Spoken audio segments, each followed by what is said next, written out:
sobre a proteção de nosso Senhor Jesus Cristo. Eu clamo a Ele a força, a bênção sobre a minha vida, a vida da minha família, a vida da sua família, toda a sua história. Começamos mais um episódio do podcast Conservador e continuamos na temática do TEA, do transtorno do espectro do autismo. E hoje nós temos um episódio muito especial. Duas irmãs, duas mães. Eu falo irmãs porque são irmãs da minha comunidade, da comunidade Família Santa. E já começando avisando que a nossa comunidade tem um carisma voltado para a família. Ela também tem um podcast, que é o Família Santa Cast, tá bom? Depois você vai aí no YouTube, você vai encontrar ali testemunhos, muita formação para a família, não apenas para o casal. Então elas são minhas irmãs, porém são mães atípicas. E um apelido que eu já tenho colocado, eu acho que é até melhor do que atípicas. Eu não vou cobrar essa sugestão, não. São mães extraordinárias. Conheço pelo primeiro nome, então câmera nelas. E nós estamos aqui com duas mães extraordinárias, que é a Bia e que é a Fernanda. Então eu queria deixar vocês se apresentarem. Boa tarde, é um prazer estar com vocês. Eu me chamo Beatriz, sou casada com o Emanuel. O nosso filho, Paulo Vitor, o que tem, o transtorno do espectro do autismo, é o nosso filho hoje do meio. Tem 13 anos, tem o João Emanuel com 15 e agora a Maria Emanuela com 1 ano e 5 meses. Boa tarde, é um prazer estar aqui com vocês hoje e eu também sou casada com o Renato. Tenho apenas uma filha, a Heloísa, de 16 anos, e ela também está dentro do transtorno de espectro autista. E aí nós vamos para a primeira pergunta. Como foi a descoberta do TEA, o transtorno do espectro autista, na vida de vocês? Hein, Bia? Como que foi? Antes mesmo da questão do seu filho, ou você já tinha conhecimento sobre o TEA? Então, o Paulo Vitor hoje tem 13 anos. Desde a primeira... que eu desconfiei, o primeiro momento, ele tinha 1 ano e meio. Então, eu nunca tinha ouvido falar. Então, tem aproximadamente 12 anos, mais de uma década atrás, o tema ainda era muito inviável a nós, Nós não tínhamos tanto conhecimento. Como eu já tinha o João Emanuel, que é de 2 anos, eu comecei a notar comportamentos no Paulo Vitor que eu não havia percebido no João Emanuel na mesma faixa etária. O Paulo Vitor foi uma criança que demorou a falar. O diagnóstico dele era, de autismo severo, não verbal. Então, ele, desde que nasceu, só que eu não tinha essa percepção. Era uma criança que o sono era muito agitado, não dormia bem, chorava muito, não falava, gritava muito, se batia, se machucava. Várias vezes ao dia, eram constantes as crises em que ele se jogava no chão, batia a cabeça na parede, batia a cabeça no chão. Então, por aí eu já comecei a desconfiar. E com 1 ano e meio, então, eu comecei a busca sozinha, eu e o Emanuel, sem rumo, Comecei a levar em fonoaudiólogos, comecei a levar em psicólogos, em neuropediatras. Foi uma saga. Foram muitos e muitos médicos, muitos e muitos diagnósticos, até chegar no autismo. Então, com 2 anos e meio, eu coloquei ele na escola, perto da nossa casa. Um dia, eu lendo uma revista, e falava do autismo, e nessa revista me explicava as características. Então eu juntei, né, as características, e lá falava que era uma equipe multidisciplinar. Eu creio que foi Deus desde sempre, né, na minha vida. Então essa época eu ainda não estava na comunidade, e lá falava que era uma equipe multidisciplinar que daria o diagnóstico. Resolvi levar uma escola do lado da minha casa e conversei com toda a equipe. Falei, olha, eu desconfio que meu filho seja autista. Essa altura já havia se passado 1 ano na saga de médicos e nada de diagnóstico. E expliquei toda a situação. Todo mundo ainda me olhou, todo mundo assustado, porque o tema não era tão falado, né? Como que uma mãe, uma pessoa que não tem conhecimento nenhum, chega aqui já desconfiando do autismo. Era meados, né, do ano, e o segundo semestre, então, eu matriculei. Final do semestre, as opiniões se dividiram, e não é. E uma das professoras me indicou, ela estava fazendo uma pós, a um lugar, né, uma clínica, em que lá eu conseguiria o diagnóstico. De fato, aos 3 anos veio o diagnóstico de autismo. Então, é uma questão que eu já queria aproveitar que você falou, Bia, sobre esse tempo todo que você ficou procurando. Hoje, se uma mãe tem uma dúvida, o que você acha que ela deve fazer? Então, hoje, graças, né, a Deus, está mais fácil a acessibilidade. Então, a primeira coisa é buscar um neuropediatra, né? Hoje nós temos vários. Então, o neuropediatra, ele vai indicar e já dá o diagnóstico. A minha primeira, apesar de eu ter passado por vários, mas a equipe que me deu foi uma equipe de neuropsicólogo, né? E uma equipe multidisciplinar. Então, depois eu fui ao neuropediatra para a afirmação, né, do diagnóstico. E a Fernanda? Fernanda, como que foi essa descoberta do TEA? Você tinha, quantos anos que sua filha tinha? Qual a situação que você vivenciou, né? A Bia falou que ficou um tempão estudando e ela que teve que estudar mais do que os professores. E é o que acontece hoje em muitas escolas, né? Quando a gente é contra a ideologia, a preocupação do professor com ideologia é justamente por isso, porque o professor tem que preocupar com a pessoa, ao invés de ficar defendendo, seja uma ideologia de direita na sala de aula, seja de uma ideologia de esquerda. O importante, o propósito do verdadeiro professor, do verdadeiro educador, é ensinar principalmente a educação clássica, a matemática, o português, né? E nas variedades da ciência.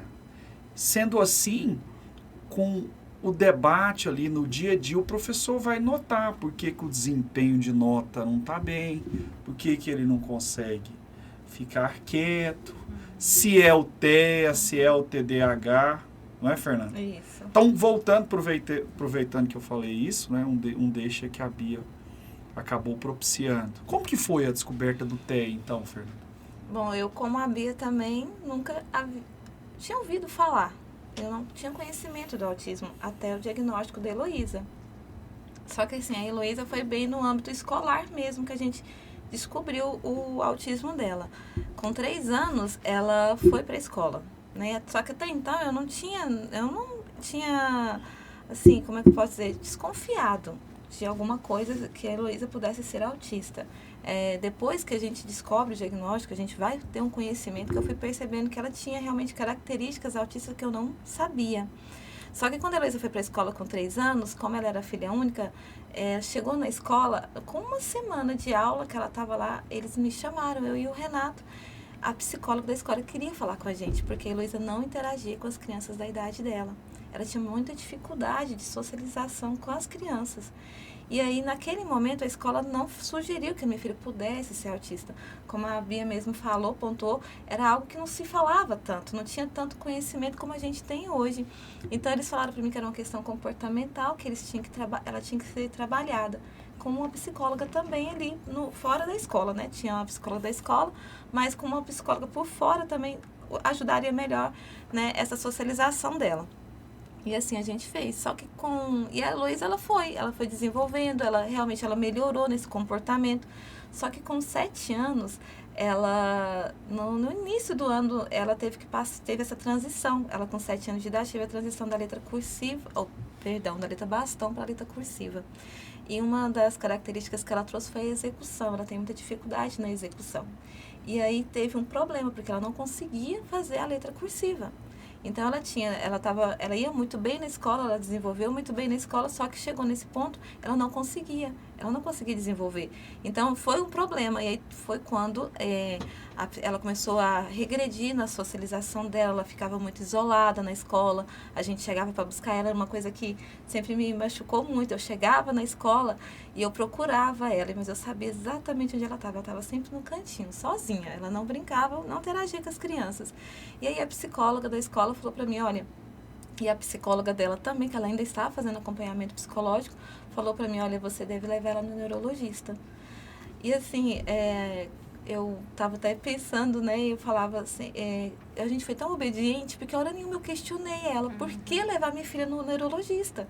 Em nenhum momento, nem eu nem o Renato questionamos. Eu vejo assim, a mão de Deus agindo na nossa vida, porque senão a gente podia ter questionado, não, mas por que vamos levar nossa filha no neurologista?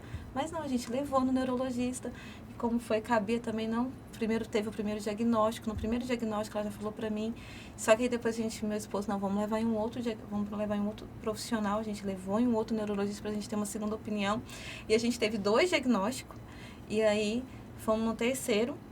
E nesse terceiro, né, com essa equipe, como a Bia falou, ele teve esse cuidado de uma equipe, né, para poder fechar o diagnóstico da Heloísa. E aí ele fechou o diagnóstico dela com autismo. Ele você falou que, Fernanda, você falou em 3 diagnósticos, isso. O primeiro, o segundo e o terceiro. Como que foi construído isso? Então, no primeiro diagnóstico, ela falou para mim que a minha filha, naquela época, mudou tem pouco tempo, mas o CID era outro. Então, eles diagnosticavam como Asperger. Quando ela falou que a minha filha era Asperger, eu falei, mas o que é isso? Eu nunca tinha ouvido falar o que era Asperger. E aí ela falou, olha, ela tá dentro do transtorno espectro autista. Então, para mim já foi um choque, João Paulo. Eu levei um choque, porque realmente eu não esperava. Eu nem sabia o que era autismo, nem por onde começar. E aí, meu esposo falou, não, vamos procurar uma segunda opinião.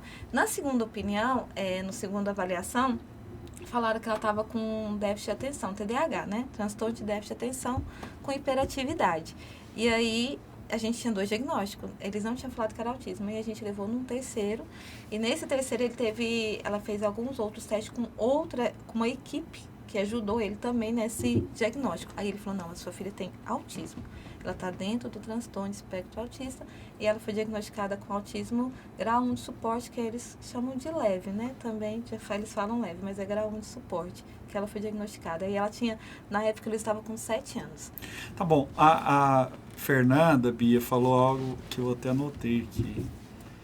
E eu vou fazer em forma de pergunta. Por onde começar? Então, veio o diagnóstico. As pessoas que estão assistindo esse podcast, principalmente, são os pais. É alguém que através de outra pessoa, recebeu o link no YouTube, no Instagram, não sei qual plataforma, não sei nem que ano, a hora, mas eu sei que o Espírito Santo colocou no meu coração para fazer essa temática do autismo e nós estamos fazendo a obediência a ele. Eu estou aprendendo tudo agora, só que eu estou seguindo uma ordem, uma direção mais espiritual. Não entendo aonde eu vou chegar, eu imagino, mas antes de entender, prefiro obedecer à voz do Espírito Santo. E na vida nossa, é isso. Porque o podcast conservador, ele tem o propósito da defesa da vida, da família e da liberdade. E de maneira bem especial, do resgate aos valores. Então, por isso que nós estamos nessa temática do autismo. Eu não tenho na minha casa, eu não tenho, pelo menos que eu saiba, na minha família, parte pai, parte mãe, alguém no TEA. Porém, na nossa comunidade, nas igrejas, isso é muito comum hoje.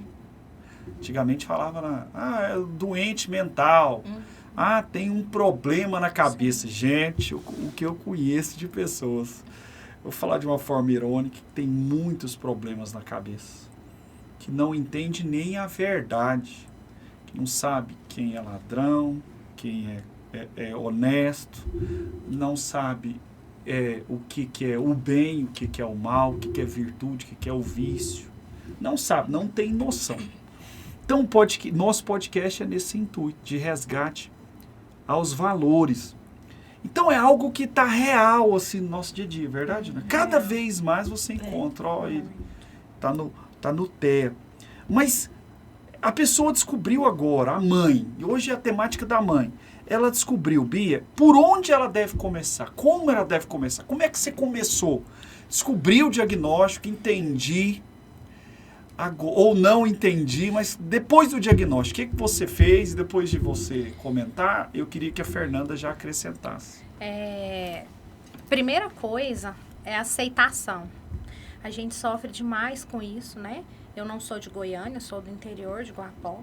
Então, eu não sou a primeira, eu não fui a primeira. Hoje, a gente vê que tem pessoas que não eram diagnosticadas, que sofreram a vida toda com autismo, mas não tinham diagnóstico. Então, essas pessoas ficavam dentro de casa, amarradas, presas, né? Então, é a aceitação. Primeira coisa, é aceitar. Eu, como a Fernanda também, graças a Deus, tanto eu quanto o Emanuel, nós não tivemos nenhuma dificuldade. Ter dificuldade em aceitar o diagnóstico é diferente de não rejeitar. Sofrer isso. Rejeitar. Nós não estamos aqui floreando, né, o autismo. Nós não estamos dizendo que é fácil. Mas é o primeiro caminho a aceitação. Nós conhecemos muitos casos, convivemos com muitas famílias onde um deles não aceita. Então, peguei o diagnóstico, por onde eu começo? O trabalho, primeiramente, João Paulo, ele é feito com toda a família. Porque nós somos a base, né? O Paulo Vitor era uma criança de 3 anos. A Fernanda comentou, né, da Heloísa. É muito raro em meninas. É verdade. 98% são meninos. Não se tem uma explicação. As meninas são mais discretas, às vezes, e por isso demora o diagnóstico, porque são confundidos. Eu estava lendo e tem uma pesquisa que diz que as meninas, desde sempre, conseguem disfarçar. Você acredita que as meninas, elas conseguem... É como se elas disfarçassem mesmo os sintomas? Mulher, né, então, gente, eu fiquei impressionada. É verdade. Mulher. Fiquei impressionada. Elas, mulher, gente. Desde criança, elas disfarçam os sintomas. Então, o diagnóstico se torna tardio, né? Veio até a questão, quando eu engravidei do terceiro filho. Tive um aborto antes da Maria, então já é a minha 4ª gestação. Sobre esse medo. Bi, se vier autista, tem probabilidade, sim, né? Aí, o Emanuel, né, sempre falou, se vier, Deus nos deu a graça, né, de estarmos com Paulo Vitor aprendendo, então nós iremos de novo. Até então, a Maria tem 1 ano e meio, a gente já fica... já está por dentro do assunto, então a gente já consegue observar melhor, né? Então, o primeiro passo é a aceitação. Depois da aceitação, as mudanças necessárias, né, na família. Que mudanças são essas? O jeito de agir, o comportamento dos pais em relação aos filhos. Eu peguei uma equipe, graças a Deus, muito boa. Como eu aprendi e aprendo até hoje. Eu me recordo que o Paulo Vitor sempre quebrava as coisas dentro de casa. A gente estava almoçando, ele mandava a mão, eu não tinha vida social. Como o diagnóstico era grave, severo, uma criança que não ia falar, né? Então, essa equipe me orientou muito. O que essas especialistas, né, me falavam? Bia, nem tudo é autismo. É preciso entender que o Paulo Vitor, ele tem as limitações do autismo, mas ele é inteligente, ele é uma criança como qualquer outra. Começa aí. Porque senão, João Paulo, a gente começa a misturar. Não, tudo pode, porque meu filho é autismo. Nem tudo é autismo. Tem educação, ele tem o tempo, ele tem as doutrinas dentro da nossa casa, dentro da igreja. Tudo isso precisa ser respeitado. E você falou que disseram que ele não iria falar. Não iria falar o diagnóstico. Hoje ele tem 13 anos, né? Até arrepiei. É um testemunho muito grande na nossa vida. Aos 4 anos e meio, ele começou a falar, né? A se desenvolver. Há pouco tempo atrás, nós voltamos no médico, anualmente ele vai, né? Para fazer as avaliações no neuro. E aí o neuro ficou surpreendido. Nos surpreendemos, choramos muito. Porque o neuro falou, esse menino fez eu morder minha língua. Um diagnóstico grave, severo. E hoje ele é autista nível 1, de suporte, mais nível 1. Um diagnóstico gravíssimo. Aí esse neurologista ainda falou, então quer dizer que uma luzinha lá no fim do túnel pode acender? Falei, sim. Para Deus nada é impossível. Isso, a luzinha, eu vou falar para quem acha que tem uma luzinha no fim do túnel, né? Fizeram uma pesquisa no Santo Sudário. O Santo Sudário é o pano que envolveu Jesus após a morte. E esse Santo Sudário, depois ele foi encontrado anos depois, né? E ele está em Roma. E a NASA fez uma pesquisa sobre o Santo Sudário e constatou vários fatos que realmente tudo indica que é de Jesus. Porém, tem um que é muito especial, que o clarão no Santo Sudário, acharam um clarão no Santo Sudário como se houvesse uma explosão. E essa explosão é comparada à explosão da bomba de Hiroshima. Então, a luzinha no fim do túnel, para muitas pessoas, tem nome. É Jesus Cristo. Olha aí o caso da Bia. Você que está em não sei qual transtorno, não sei qual realidade que você nos assiste aqui. Não é, Bia? Qual a sentença que os médicos deram, né? Sentença que os médicos deram para o seu filho, para você mesmo. Qual a sentença do banco, qual a sentença do juiz, qual a sentença... Não importa. É aonde entra Deus na sua vida. Porque Deus é Deus, por isso. Porque senão ele era como nós. Quinta-feira ele me cumprimentou, conversou comigo lá na igreja, exatamente. Quer ser padre. Quer ser padre, ó. Canta. E aí lá em casa, o meu mais velho fala, né? Esse milagre que Deus fez foi bem feito, viu? Porque esse menino conversa de tudo, lê, ama ler, né? Tem, claro, as dificuldades dele, é de matemática, ele tem as dificuldades. Mas se eu contar, ninguém acredita. Acredita sim. Ó, eu acredito. Mas assim, uma questão interessante, Fernanda, eu queria te passar também. Você está falando que deram um diagnóstico que ele era do nível... Nível 4, Nível né? 4, que é qual?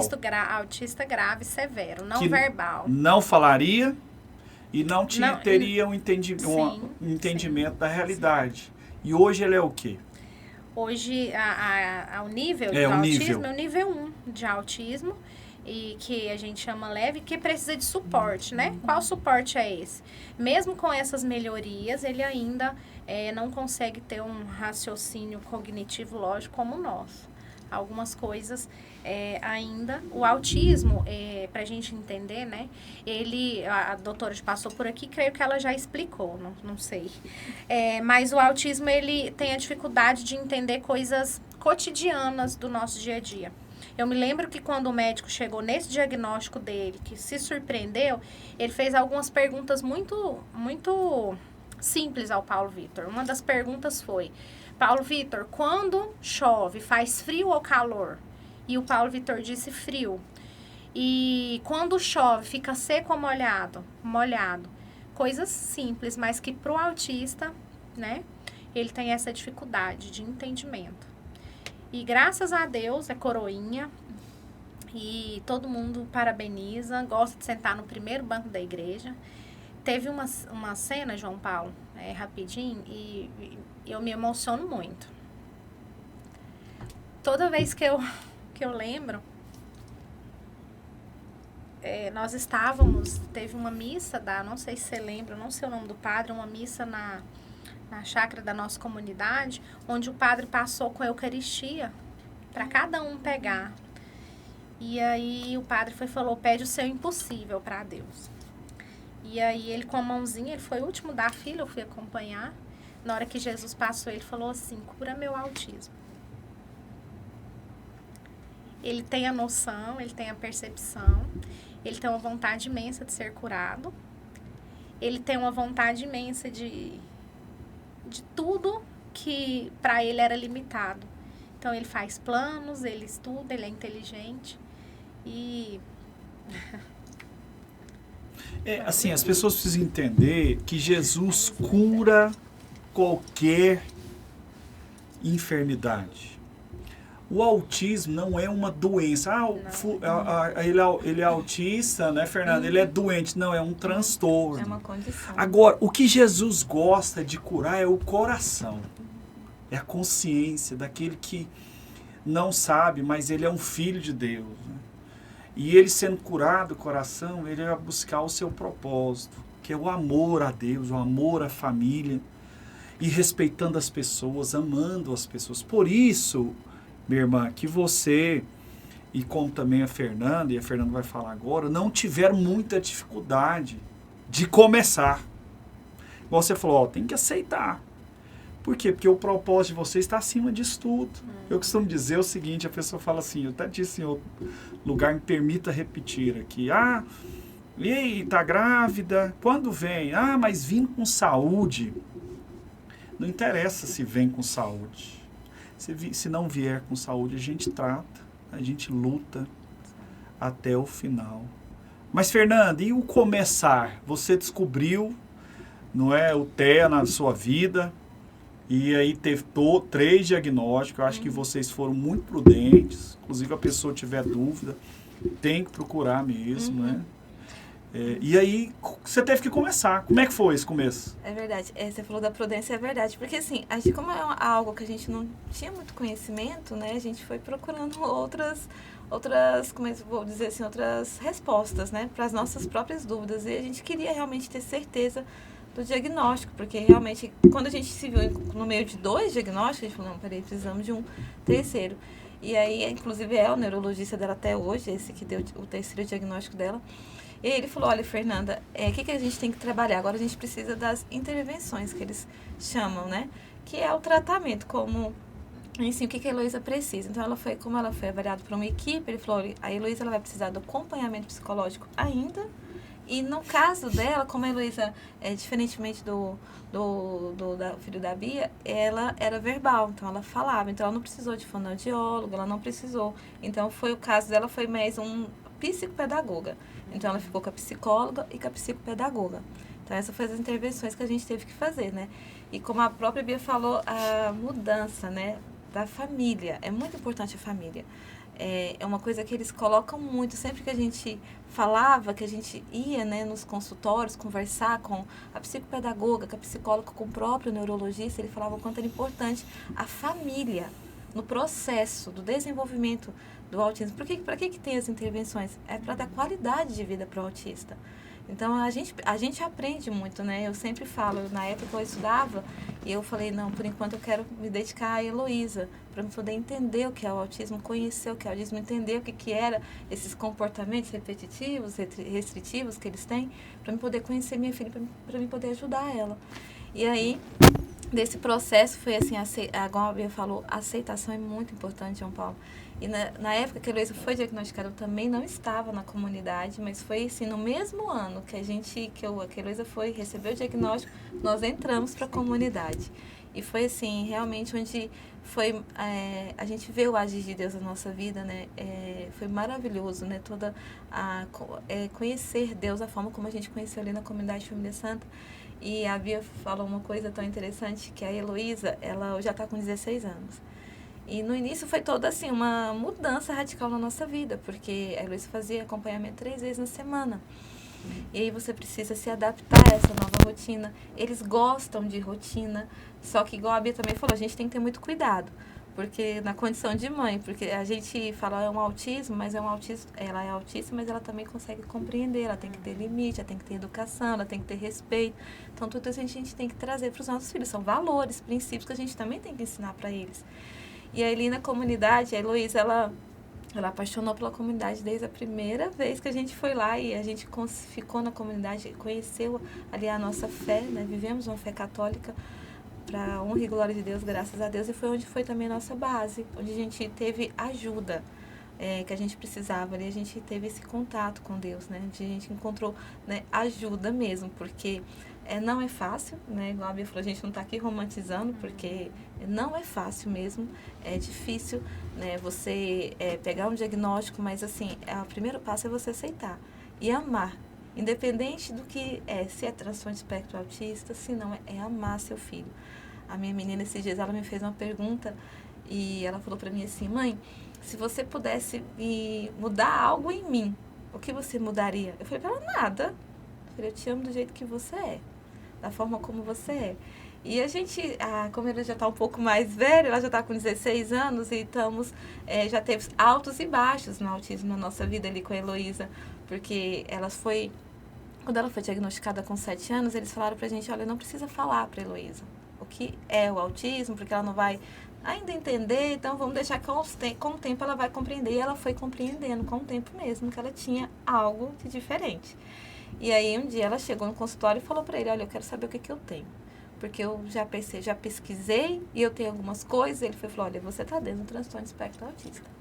E aí ela aceitou, né, tudo bem, só que assim, nos tempos pra cá ela tem um pouco rejeitado o diagnóstico do autismo. E aí ela fala assim, não, eu vou rezar pra Deus me curar. Eu falo, mas se Deus quiser te curar, meu filho, Ele vai te curar. Mas você precisa entender que o autismo também faz parte de você e não tá nada de errado também. Eu falo pra ela.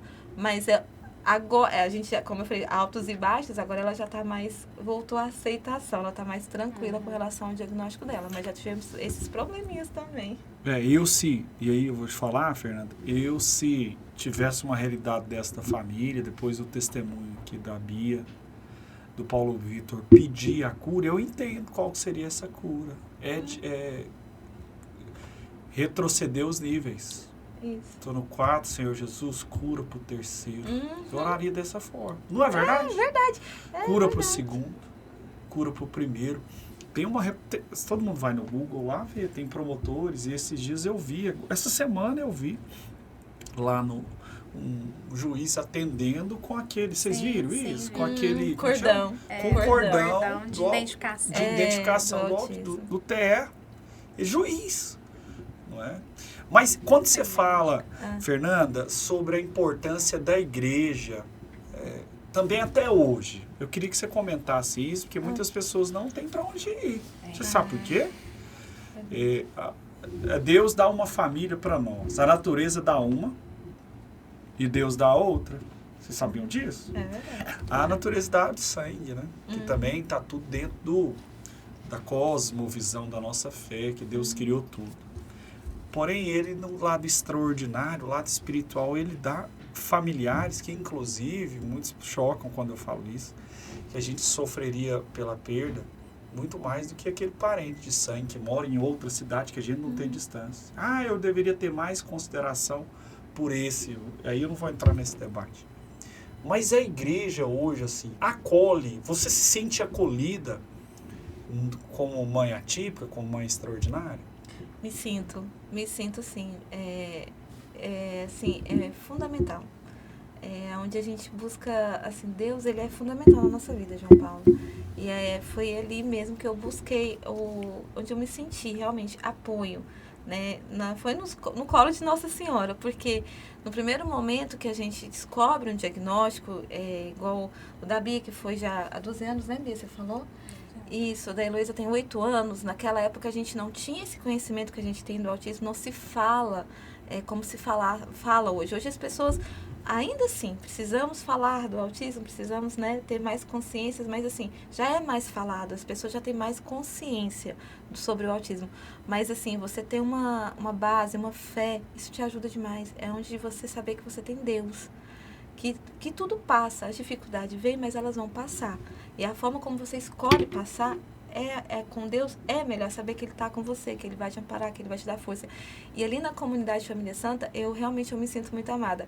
A Heloísa, como ela tem hoje ela é serva da comunidade, assim como eu, ela serve no Ministério de Jovens lá. E ela, assim, ela tem uma paixão pelo MJ, pela forma como os meninos acolheram ela ali no MJ. Nenhum deles discriminaram, todos eles acolheram, todos eles entendem ela, né? Entende como é que você assim, as características, particularidades, cada um tem, mas assim, por ser autismo, às vezes eles têm um com mais intensidade. Por exemplo, a Heloísa, ela tem dificuldade, sensibilidade sonora. Então, dependendo da quantidade de barulho, ela não dá conta de ficar num ambiente. Essa é uma sensibilidade. Isso, Qual essa que é uma outra característica que ela tem? que ela tem depois, assim, até para quem está assistindo, né, Bia? Entender isso, né? E era uma das coisas que ela mais chamava atenção. Às vezes o Renato olhava assim, as pessoas, olha, quando ela era menor na Certo. igreja, ela tampava o ouvido. E aí a gente ainda não tinha o abafador. Na época que ela foi diagnosticada, não existia assim, o abafador, eu não tinha conhecimento do abafador ainda, né? Que diminui o ruído. Como é que é esse abafador? É tipo um fone, o dela é tipo um fone e ele diminui o ruído do ambiente, então ela consegue ficar tranquila no ambiente. Não é todo barulho que incomoda ela, mas dependendo da quantidade de tempo que ela fica, aí ela pode ficar muito desconfortável, ter como é que pode ser assim, uma crise sensorial que eles falam. Então, assim, dependendo do ambiente... Gera ansiedade, gera estresse. Isso. As estereotipias, como a Bia está falando. Então, assim, quando tem, assim, por exemplo... algo que o próprio MJ faz, que vai ter muito barulho, então eles já falam com ela, já tira ela, então assim, eles têm todo esse cuidado com ela dentro da igreja. E uma das coisas que, assim, eu sempre, ela chega, ela gosta, a gente sempre senta também no primeiro banco ali na frente, e sempre que ela tinha uma música muito alta, ela tampava o ouvido. Né? E o Padre Rodrigo, ele sempre com aquele carinho dele, ele olhava e ria pra ela, né? Tipo assim, tá tudo bem, né? Você tá tudo tranquilo, não tem problema, né? E assim, ele sempre fala, deixa ela ser do jeito que ela é, Fernanda. Então, assim, a gente sempre vê o acolhimento, o carinho mesmo dentro da igreja. A gente sempre teve muito apoio ali da igreja, da comunidade, né? Os irmãos que entendem, os irmãos que acolhem, os irmãos que falam, não, a gente sabe, a gente entende, né? Não tem problema, a gente tá cuidando da Heloísa. Eu vejo a família, assim, a família MJ, como eles gostam de falar, eles acolhem muito, eles cuidam muito dela. Eu vejo todo o cuidado deles com ela e procurar entender também ela.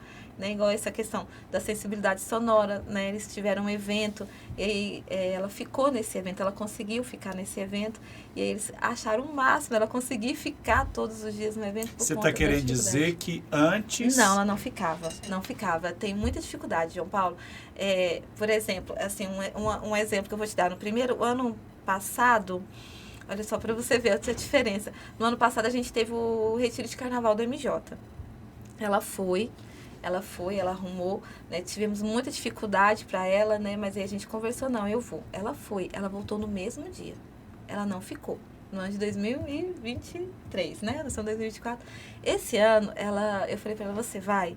E ela, no começo, eu teria que ir mais o pai dela para servir, só que a gente não pôde ir por conta de trabalho. Eu falei, mamãe, não vai poder ir. Como é que vai ser? Você vai poder ir? Ela falou.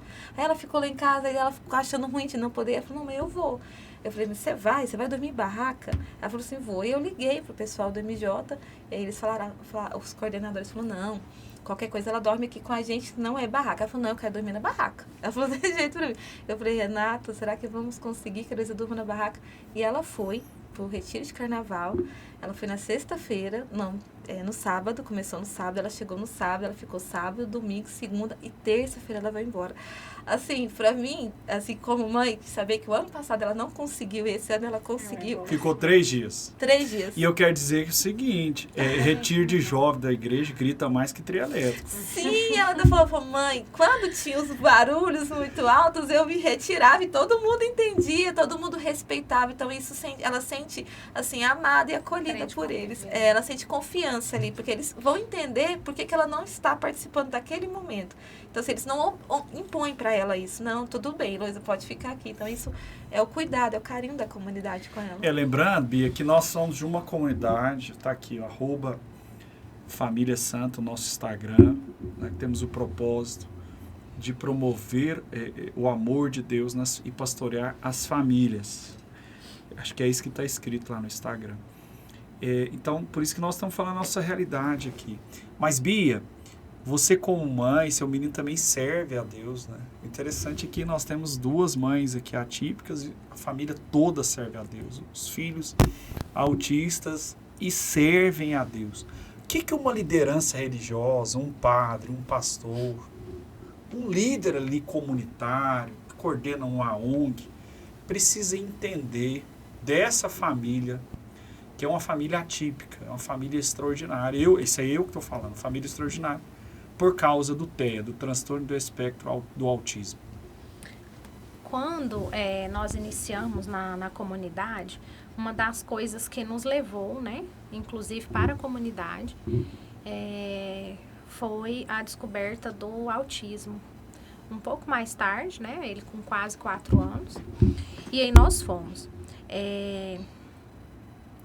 Teve um dia que eu cheguei no Padre Rodrigo, falei assim, padre, como é que a igreja tem algum documento, ela tem alguma fala em relação às pessoas, digamos, especiais, síndrome de Down, autismo, o que a igreja diz em respeito à Eucaristia?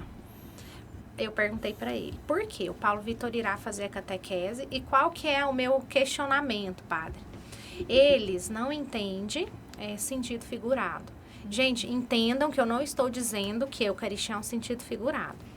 Mas se eu falar assim para o Paulo Vitor, um dia aconteceu, né? A tia Rosa, filho, vamos na tia Rosa, que hoje a terapia é com a tia Rosa. E aí ele, lembra direitinho, ele olhou e falou assim, azul, rosa, verde? Ele achava que seria os Smurf, o Hulk, rosa, né? Literalmente rosa, não entendem sentido figurado. E por muito tempo, eu ofereci a Deus essas orações para que Ele me ajudasse nisso. Senhor, eu preciso que Ele entenda. O Senhor é Deus da vida. O Senhor que me concedeu e o gerou, né? E eu gerei, o Senhor o criou. Ele olhar para o pão, olhar para a Eucaristia e ver o Senhor. E, gente, e de verdade, como isso ficou um tempo na minha cabeça. Eu falava, né? Como que Ele vai entender? E aí conversei com o Padre Rodrigo. Ele falou assim, minha filha, você preocupa com coisas que não é da sua parte, isso é sobrenatural. Vai fazer a catequese normal, ele vai ter entendimento, então eu coloquei, né, nessa condição, já expliquei, né, assim, a condição que eu digo assim, já havia falado para a professora, qualquer dúvida, a gente ia ali, né, dialogando. E ele não teve dúvida, né, creio que seja também a convivência já, né, na igreja, na comunidade, isso facilitou para ele. Mas eu creio, sim, que tem a necessidade das igrejas, das pastorais, das comunidades, ter um conhecimento técnico do assunto. Eu acho muito viável, muito necessário. Ajuda os pais, por quê? A gente estava num evento na comunidade, na nossa comunidade. Eu creio que foi a Paixão de Cristo, muitos anos atrás, não me lembro. E aí, tinha uma criança ao nosso lado. E essa criança extremamente incomodada. E aí eu falei, ai meu Deus, chego naquela mãe, não chego, chego naquela mãe, mas o Manuel ficou muito incomodado com dó da criança. A gente falou, amor, aquela criança tem autismo, o Manuel tem autismo. E aí eu cheguei na mãe, né, e a mãe já segurou o menino, falou muito obrigada, nunca mais eu a vi, né, muita gente. Mas assim, às vezes, né, se falar mais no assunto, não para trazer, gente, quando a gente falar do assunto, é porque às vezes a pessoa acha que a gente quer exclusividade, meu filho agora é autista, não tem nada disso. É porque tantas outras pessoas que, assim como nós, demorou a descobrir o que não tem aceitação. De repente, através da fala do padre, aquela mãe vai ter aquela aceitação, aquela família vai acolher. Porque o mais sofrido, né, assim, a criança e os pais. Nossa, eram muito difíceis as crises do Paulo Vitor. Ele chorava, assim, questão de horas. Não parava. Um tempo ele tomou medicamento, muitos anos, hoje não toma mais, né? Era necessário um medicamento para acalmá-lo. E durante a noite usava medicamento para ir para a escola e para as terapias. Então, assim, com a graça de Deus, mais né, uma libertação, não tem necessidade hoje do medicamento, também sempre foi muito aberta com isso. E também ele não tem crise mais, essas crises de choro. Não tem, as crises dele, não é que não tem, isso faz parte da vida deles, né? Mas assim, ele sabe hoje, ele vai aprendendo a conviver. Eu imagino que seja igual um diabético, aprende a conviver com a doença, o que pode, o que não pode. Então, ao longo, né, dos anos ele vai aprendendo. Mas com certeza diminui muito quando a gente aprende a evitar as crises, porque nós também é ensinado para nós. Como que a gente evita essas crises? Qual que é o momento que vai desenvolver essas crises? Né? Então, eu já tive vários casos, bem rapidinho, no tempo. Teve um dia, eu não sabendo o diagnóstico, ele era um bebê, eu acho que ele tinha menos de 1 ano. Nós estávamos no shopping E esse menino chorava 24 horas. Gente, assim, o tempo todo. Eu chegava no shopping, eu não tinha paz. Eu chegava na pizzaria, nós não tínhamos vida social. Então, o shopping tudo incomoda. É o barulho, é o frio, é a luz. Tudo incomoda, né? E esse menino chorava, chorava, chorava. Passou uma mulher e falou assim, você me dá seu filho? Me dá aí que eu vou fazer ele calar. Toma, entreguei. Com 6 meses de vida dele, me deu síndrome do pânico. Então, eu passei um momento muito difícil da minha vida, né? E eu acho que não dava bem nesse dia, não. Falei, tá, pega. João Paulo, a mulher saiu com meu filho. Aí, você anda assim uns 300, 400 metros. Gente, meu filho, cadê meu filho? Se eu não ia levar meu filho, sair doida no shopping. Então, hoje eu me recordo disso, eu falo, Senhor, gente, não é fácil. E esse menino só chorava. E cheguei lá, a mulher ninando nele. Falei, se fosse uma mulher, ia roubar meu filho. Então, assim, a falta de conhecimento, né? O bebê chora demais, eu conheço uma até faz terapia onde meu filho faz, conheço hoje ela é uma advogada, advoga pelo autismo, ela tem uma página, o filho dela é o Theo, mas ela já desconfiou na amamentação. Eu não tive isso, tem mãe que não tem ainda esse, né? Então ela desconfiou que o Theo não tinha um olhar durante a amamentação, o que eu passei a observar com a Maria hoje, né? De bebê. Então, é muito importante por mais que seja falado, é muito importante certas orientações, né, nas redes sociais. Agora, voltando ao assunto, né, a pergunta da igreja, sim, nós somos bem acolhidos, a comunidade, a igreja, o santuário, porém, quanto mais informação, melhor. Eu acho que ainda, sim, deve se falar, deve se abordar. Mas tem algo, assim, que na igreja vocês acham que vocês como mães, como famílias, vocês acham que a igreja poderia contribuir de uma forma específica? Vocês têm uma sugestão? Um exemplo, a catequese, né? Vamos se dizer. O Paulo Vitor, ele tem tarefas, eu não sei se é o caso da Heloísa, a psicopedagoga manda tarefas adaptadas. Que tarefas são essas? A gente faz um exame uma vez no ano, e esse exame mostra que, o último que eu fiz, esse ano eu ainda não fiz, o Paulo Vitor tinha uma idade cognitiva de uma criança 5 anos a menos. Então, os amigos dele são crianças, ele está com 13, né? O cronológico dele tá tudo normal, funcionando, o corpo vai... Mas a mentalidade dele ainda é 5 anos a menos. Então, na escola a gente adapta essas tarefas. Como que é essa adaptação? Exemplo, a tarefinha de matemática. 5 menos 3. Então, vai se desenhar 5 bolas menos 3 bonecas. É tudo muito...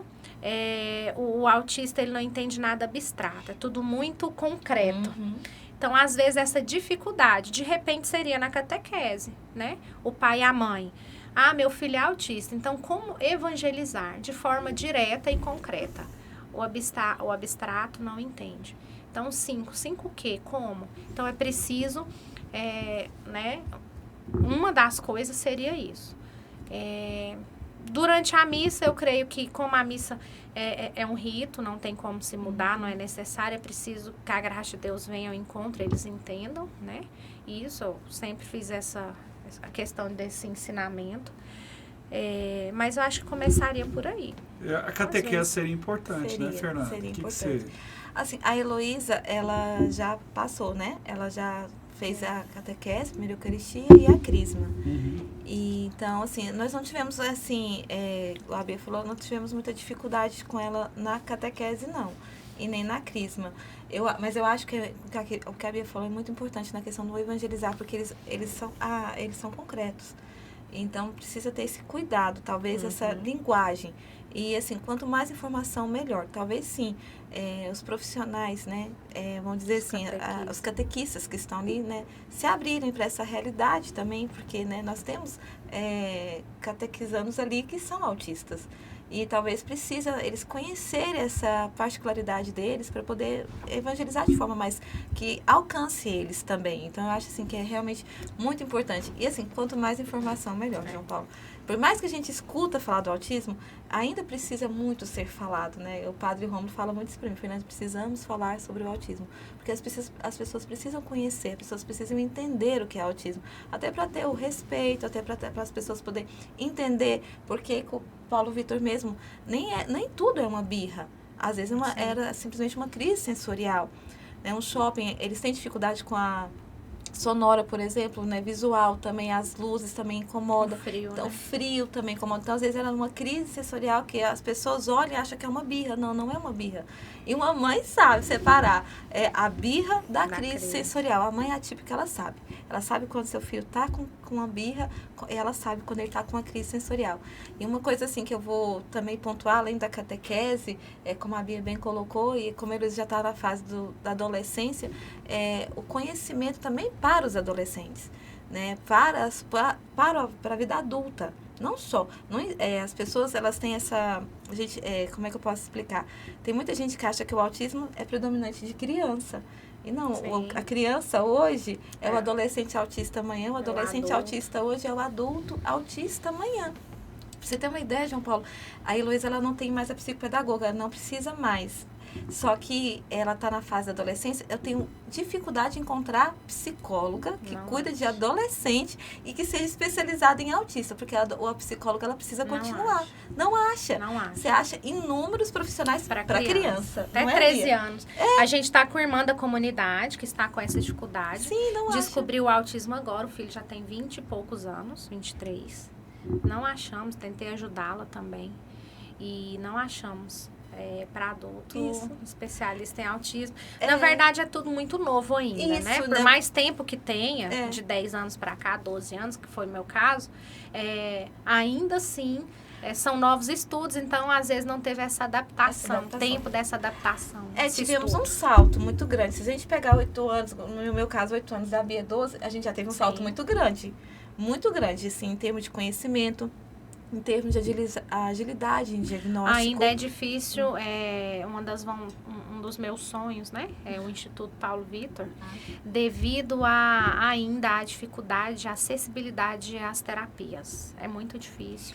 Ainda envolve muito dinheiro, muita condição financeira. É uma realidade totalmente diferente, João Paulo. Olha só pra você ver, quando a Heloísa foi diagnosticada, na época, 8 anos atrás, a minha filha tinha plano de saúde. Não foi nada coberto pelo plano de saúde. Agora que os planos começaram. Nunca foi. Nunca foi. O meu tempo Neuropsicóloga, neuropediatra, psicóloga, psicopedagoga, todos foram particulares. Se eu quisesse que a minha filha tivesse acesso, era particular. E caro, João Paulo. É inacessível ainda. É muito inacessível. Muito inacessível.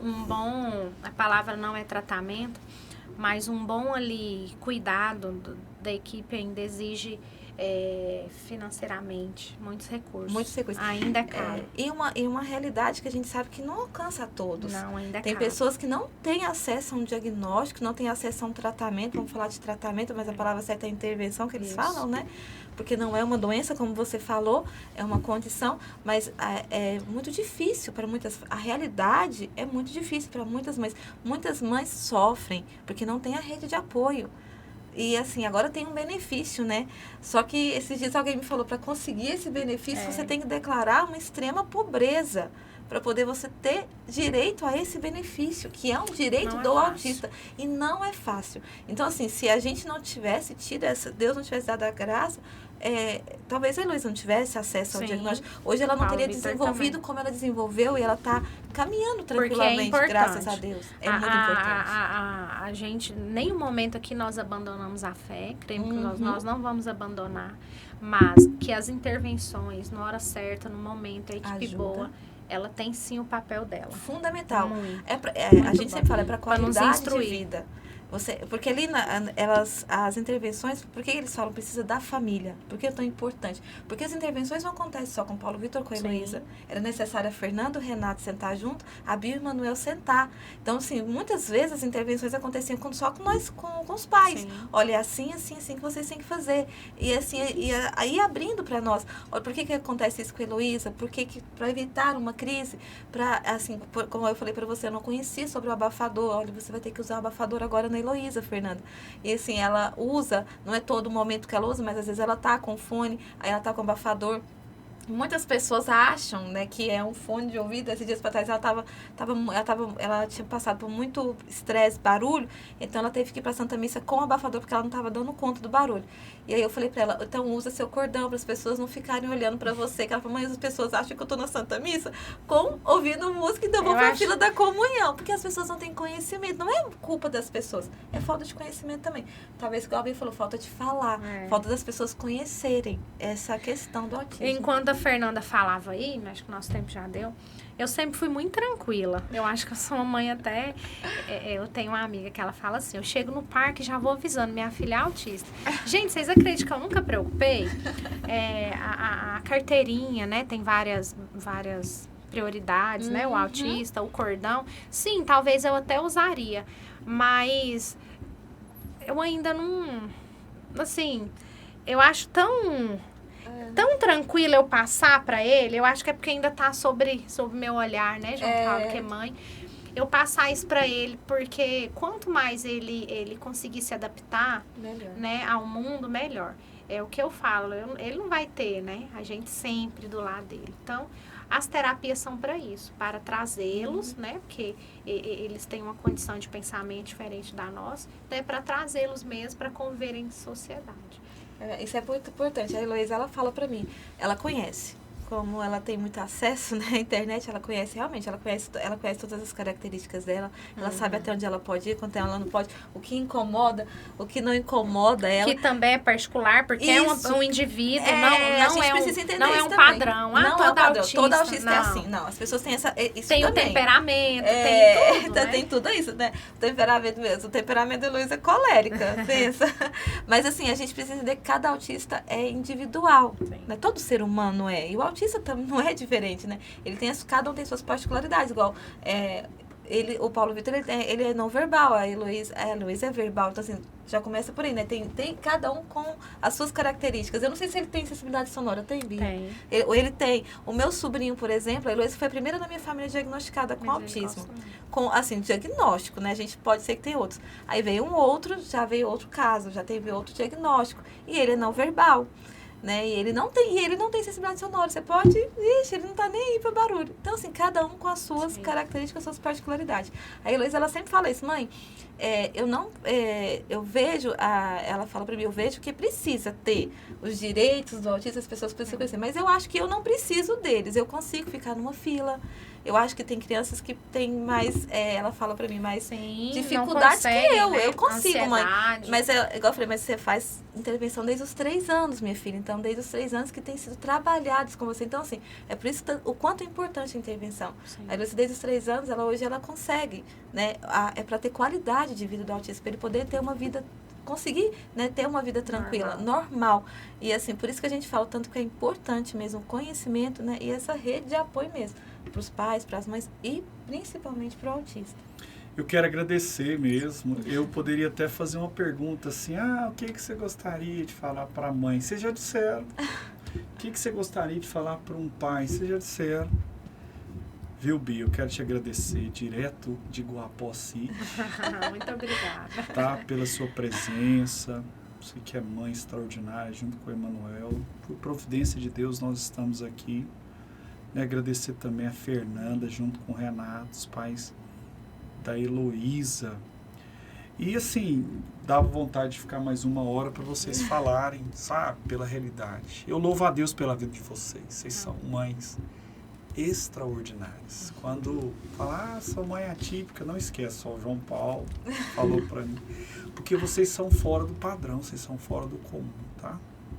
Eu tenho certeza absoluta que vocês deixaram, não vou falar nem legado ainda não, mas deixaram algo já muito importante para muitas pessoas que estão ouvindo, principalmente as mães.